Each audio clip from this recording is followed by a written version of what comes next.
Is the ammonium ion an acid or a base? Um,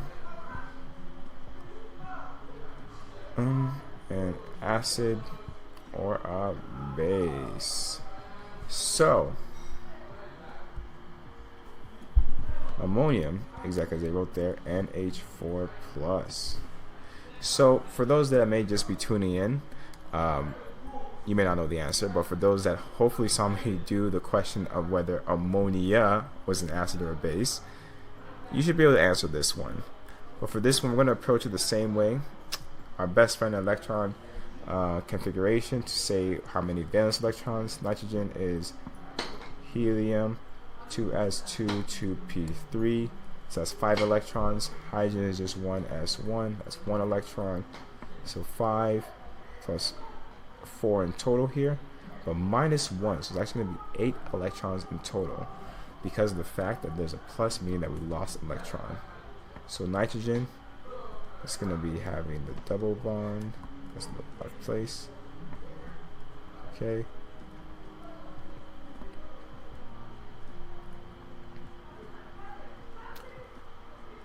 And that is going to be what this NH4 is going to be. And then we also figure out, because nitrogen typically is sharing 4 of the 5, but it wouldn't have its 5th one because of that plus. So this is NH plus, and the positive is actually going to be probably in here, because if you did the math really quickly, you would see that nitrogen prefers 5 minus 0 lone pairs and 8 shared, so it's going to be 1. So that's where our positive is right there. So it's asking if ammonium is an acid or a base.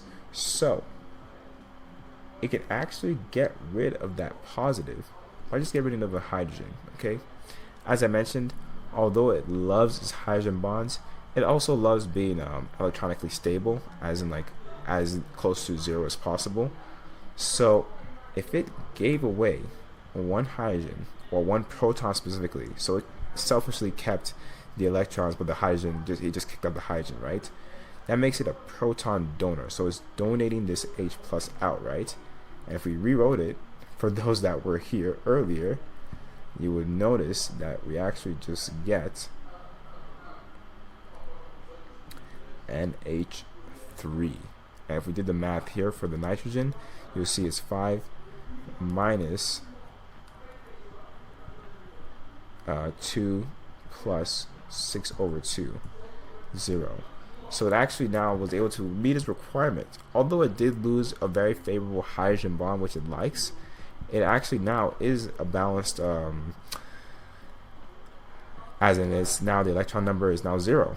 So it's like, you know what, I guess it was worth it. But the key here is being that it was able to give up a hydrogen, a proton donor. So by Bronsted-Lowry definitions, it is going to serve as a Bronsted-Lowry acid because it's able to give away a hydrogen. Specifically in this case, you know, it has 1 to spare. As I mentioned with the ammonia question, it wouldn't keep giving away its hydrogens because it doesn't get any favor. It doesn't get any favors from it. It's not only become away from 0, as now it's going to be -1 and stuff, but it loses another hydrogen bond, which it doesn't want to do. So with that being said, if you wrote the full formula, right, it'd be NH4, okay, plus water. Oh, I keep putting H3R. I get too excited, I guess. And it's going to turn into NH3, okay, plus H3O plus. So with that, in this case, right, because it's losing an electron here, you can actually see that it's going to be this conjugate base. It's going to be the acid, and the water gains, losing a proton, and the water gains a proton, so it goes from B to its conjugate acid, because the water is taking the proton from the ammonium ion. So with all this being said, we have now 2 supports. Here in this Lewis dot diagram, we can show the hydrogen leaving to form a slightly more stable NH3, because now its electron number for the nitrogen is 0. And here we actually show it with the formula as well. So this makes ammonium ion, okay, is going to be an acid.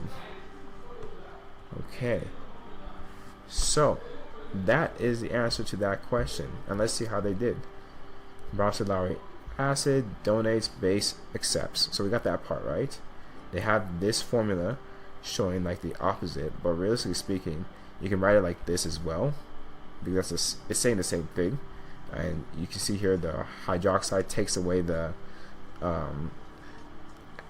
proton to form water, but in all concepts still, ammonium is donating a proton, which makes it an acid.